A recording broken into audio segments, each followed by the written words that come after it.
I don't know how you've been feeling of late, but just the last sort of 12, 18 months have been, well, they've not been like any other 12 or 18 months we've been through, have they?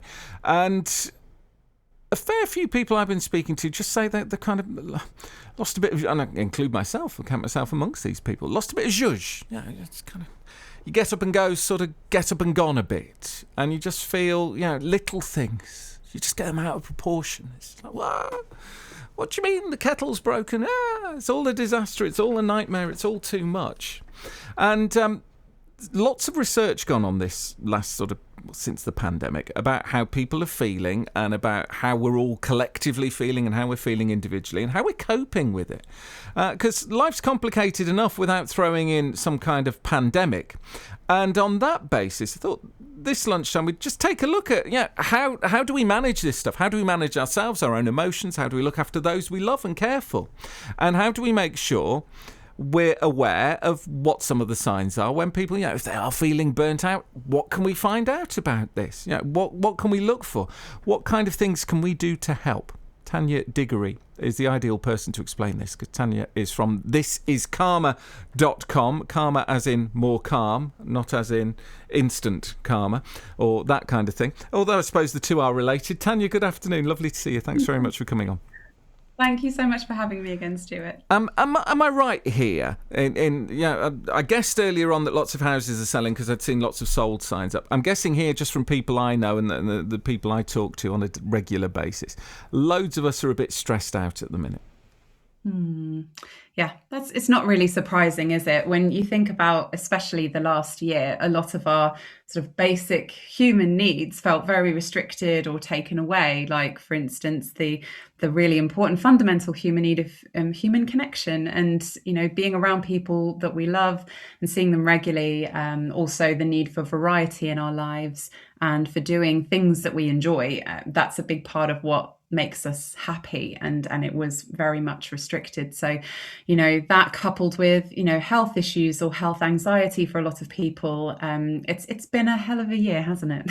Hasn't it just so if more people are feeling this way, what kind of signs should we be looking out for? What sort of tells us that there's maybe a problem or a problem round the corner? Yeah, that's a really good question. So, well, we specialize in understanding burnout at Karma because, we hear about this a lot, right? And occupational burnout especially has been recognized even by the World Health Organization in recent years as something really legitimate to pay attention to. But there is a difference between stress and burnout. And that's kind of the in-between that we explore and that we research at Karma. So the sort of typical signs to look out for when it comes to stress, first of all, understanding that there's pressure versus stress, high stress, chronic stress. So it's almost like a scale. And we all experience stress in different ways. It's part of how, part of what makes us human as well. It's a part of the brain that's very important that signals to us when we're genuinely in danger or there's something threatening or that we just register as stressful that we need to either take action on or walk away from, or we just kind of freeze and don't really know what to do. So those signs that come up for us in stress can manifest in loads of different ways. So it can be, your heart rate increases. It could be tension and tightness in your muscles or your stomach, because there's a lot of evolving research now around the brain-gut axis and the fact that our brain and our gut share similar chemicals. So if we've got a lot of worrying thoughts going through our mind, it can impact our digestive system and appetite. Having, feeling that kind of sickness or nausea is quite commonly associated with anxiety and stress and, going shaky or going hot and cold. So there are lots of different signs that can crop up in stress. And it's a difference between having short bursts of stress that we maybe come out of or have ebbs and flows, and actually, when that stress manifests for a longer period of time that's ongoing, that's unresolved, that's when it can escalate to burnout. So with burnout, we've actually written a blog on this, which is our highest performing blog on our website, called The 5 Stages of Burnout. And it's these different steps for how it can manifest from a sort of, the anticipation stage of maybe you're even doing something that's quite exciting, but there's a bit of stress around it, versus having that onset of stress where it's like inability to focus as much, maybe a bit more fatigue, a bit more sort of lower productivity perhaps, or noticing headaches. And when that starts to build and build, and perhaps you're noticing a bit more anxiety flaring, and it starts to escalate into more chronic levels of stress where your behavior is impacted, where you notice physically a lot more tension, you notice, a lack of motivation. Perhaps your behavior is more looking into, consumption of things, whether it's caffeine, whether it's drinking, whether it's sweets or chocolates, or Chocolate, more, yeah. which I'm sure we can all relate to in some ways. Yeah, and then sort of where that can lead to with burnout, it's complete physical, mental, emotional exhaustion. Almost like, imagine a car running without any fuel. It just wouldn't run. There would be nothing left to give, and it's like our engine is stopping, and we're struggling to keep going. And we all have our limits, and it's just understanding and identifying, well, what is my limit? What's my foundation of when I feel balanced, and when do things feel off kilter, and when do things just feel like it's too much for me? One phrase I think I've heard more in the last year than ever is there's just not enough hours in the day. And I also heard someone, because loads of people have worked from home, of course, over the last 12 months. And I heard someone describe it, I'm not working from home, I'm living at work. And that's been a real issue too for some people that, for me, I get in the car, I drive home, and that's my break point, really. I still think about work at home, because many of us do. But, at least there is a cut-off. Whereas actually, if you're doing it from your kitchen table, you're always at work in a sense. How do you manage that? Yeah. Well, interestingly, so for my second book, which is called Working from Home, The Complete Karma Guide to Remote Working, we actually started working on this before the pandemic. So it wasn't a reactive product to COVID-19, but it was just ended up being good timing. So we released it last year, but we'd actually done over 2,000 hours of research in understanding what trends there were around working from home. And we were noticing this increase of people working from home. And the Office of National Statistics cited that in 2018, there was 1.54 million people in the UK working from home. And then actually in 2019, it was 8 million. So there'd been this big jump. And in 2020, they'd cited that around 20 million people were working from home. So that was just hugely significant. So what we found really interesting, as well as this research we undertook, we also talked to our community, our clients, people we work with and see on a regular basis, and asked what their experience was of working from home. And what we found was that actually, even if people were, brand new to working from home, or those that were seasoned pros and they've been doing it for, in some cases, 15 years, we found that there was a similar issue that people faced around boundaries. And actually, it's very easy when you're at home to just wake up and flip your laptop open to work in bed for a bit, and then go downstairs and work at the kitchen table, or, work in the living room. And these lines become blurred between your sanctuary space and your workspace. So, what we recommend, it's a suggestion at the end of the day, but it's what we've seen work quite well for people, is being very boundaried in where you work specifically at home. If you can, ideally have an actual room for work, of course that's ideal.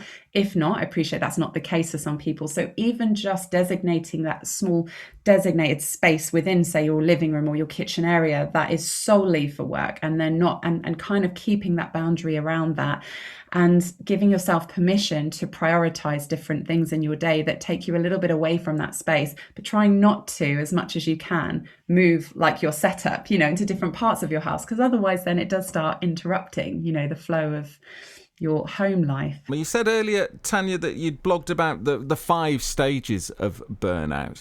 But briefly, people can read the blog if they want to find out more about it. But briefly, what are those 5 stages, and what should we all be looking out for?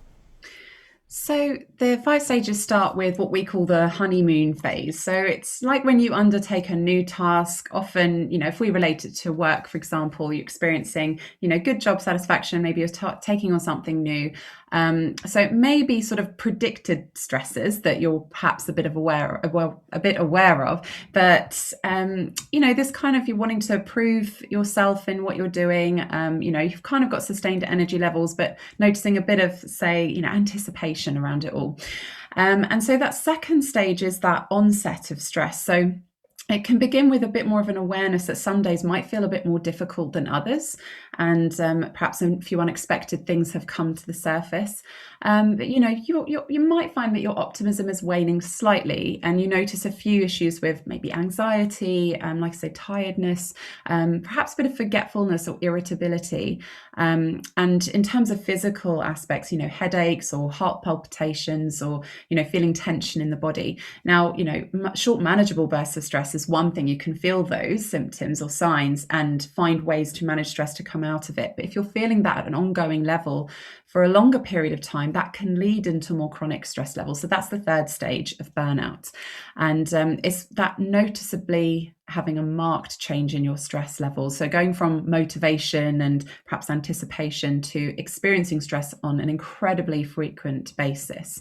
So you might experience more intense symptoms at this stage. So whether it's in your behavior, you're feeling more frustrated, angry, feeling even apathy, so actually it's quite difficult to even really get excited about what you're doing. Perhaps a denial of problems as well, and just trying to keep going. That old adage, I'm fine, I'll just keep going. You might feel quite panicked or out of control in your circumstances. And it might be like persistent tiredness. So it's really affecting your sleep. You feel that kind of restlessness, and perhaps even starting to feel a bit resentful about like whatever the task was that you undertook, or maybe a few other things getting in the way as well. So it could be a build-up of lots of little things. And it just gets to a point, if it keeps being sustained in that way, where we start to reach what we feel is like our limit. And that's the stage of burnout. So that's the fourth stage. So it's where symptoms feel that bit more critical, really. So continuing as normal doesn't really feel that possible in that state. And it feels increasingly difficult to cope. So we all have our own unique limits of tolerance, of resilience, of coping skills, and how we deal with times of change and challenge and adversity.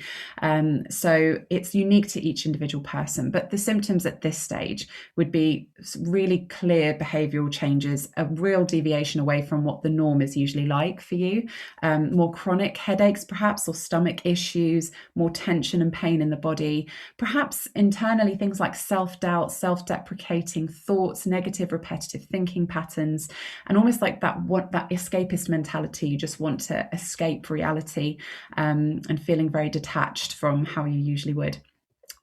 So that fifth stage would be what we call habitual burnout. So it's where those symptoms are so embedded in your life that you feel like you're experiencing a significant ongoing mental, physical, emotional exhaustion, and it's leading to perhaps chronic sadness, in some cases even depression or high levels of anxiety, and physical fatigue as well. The key thing I do want to say, as much as these symptoms and signs are so important to be aware of, and we are in a time where stress is the leading cause of physical illness, we also need to be aware that the brain is very adaptable and it's designed to change. So even if you're in a state where it feels really hopeless, there is always hope. And it's about finding the right kind of support to get you back into a safe state of balance. Back to burnout, though, and some of the issues that many of us are facing. In fact, I've just scored myself out of 5, where 1 is the honeymoon period and 5 is habitual burnout. And put myself at about 3.5. I don't know if that's good or bad. Tanya Diggory can tell us from This Is Karma. Is that okay? Is that kind of where you'd expect me to be at the moment, 3.5-ish? Well, I mean, it's I prefer not to say things are good or bad. They are just what they are. I think the key thing is taking notice. So the fact that you've done that exercise for yourself and you've reflected and thought, this is where I'm sitting right now.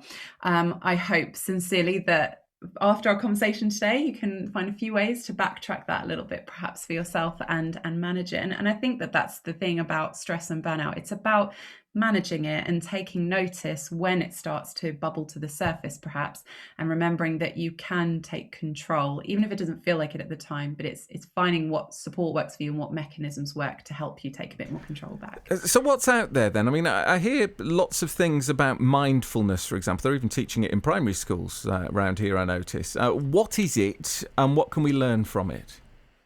So mindfulness is an age-old tradition, really. It's inspired from Asian culture, but it's essentially It's the practice of heightening your sense of self-awareness in your mind, your body, and in your environment, but with an attitude of curiosity and kindness to yourself, without attachment and without judgment where possible. So it's that idea of almost imagining like that, literally taking a step back and observing what is going on for you, and simply taking notice of that and recognizing what it is that's happening, what you feel, and what you need.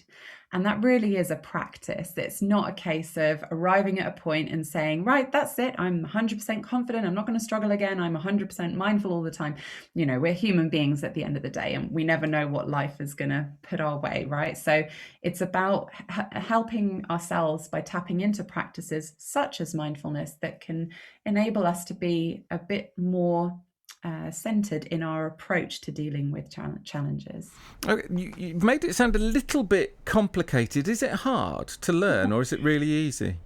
Oh, that wasn't my intention. I mean, there are lots of different ways of exploring mindfulness, of course, but I wouldn't say it's easy necessarily, but I would say it's very accessible. And that's one thing that we pride ourselves on at Karma is, what we teach in our approach through our, mental health training courses, through our workshops. Mindfulness is a part of our approach. We also draw everything we do from evidence-based psychological research, and other studies, but it's about embedding it as a practice really and trying it out. It is so accessible because just from, for example, tapping into your breathing is a really simple but first step, because we breathe every day, but how we breathe makes a big difference in how we feel and therefore how we behave. So, for example, when you're feeling highly stressed, you might notice your breathing becomes more constricted because you're holding on to tension in the body. And actually, when you relax more, i.e., if you do take in deep conscious breaths, that not only helps expand your lung capacity and ensuring you're getting the right amount of oxygen going through your body, but it literally helps to improve your respiratory system, but most significantly, calm down your nervous system. So if your nervous system is feeling on edge, taking regular conscious deep breaths helps you to not only connect to the present moment and be aware of what's going on, but it helps to physiologically calm down your nervous system. And it strengthens important connections in the brain as well, linked to the stress response. So it enables other functions of your brain that's linked to, memory recall, processing our emotions, and making effective decisions, logical thinking. It helps to strengthen those parts of the brain to be more active. So there's a lot going on. Well, there's a few points you've made over the last half hour or so about this really strong interconnection between our physical well-being and our emotional well-being, which may be, we've sort of in the past been guilty of compartmentalizing it. You've got mental health and then you've got physical health, and they're two quite different things. Actually, they're so inextricably linked, they're pretty much the same, aren't they? Absolutely. There's a term for this in neuroscience called the mind-body connection. And, we're living in an age of information and awareness now. So we've got a lot more access to research available at our fingertips. And it's so exciting to look into this research. And what it essentially means is that the mind really does have the power to either heal or hinder the body. So essentially what we think affects how we feel, how we behave, our emotional response, and that next step. So it's really phenomenal when you think about it. And actually it makes sense because your body, your mind, your brain, it's one entity. It's all connected. And if you think about when you feel stressed, how you feel physically, and also when you feel really happy and positive, and how you feel physically. So, you're not holding on to tension and tightness and pain when you're feeling relaxed and in balance, and actually everything flows a lot more easier. So the brain and our bodies, it's all interlinked. So would it be too far-fetched here, Tanya, to suggest that we can almost talk ourselves into feeling better about life?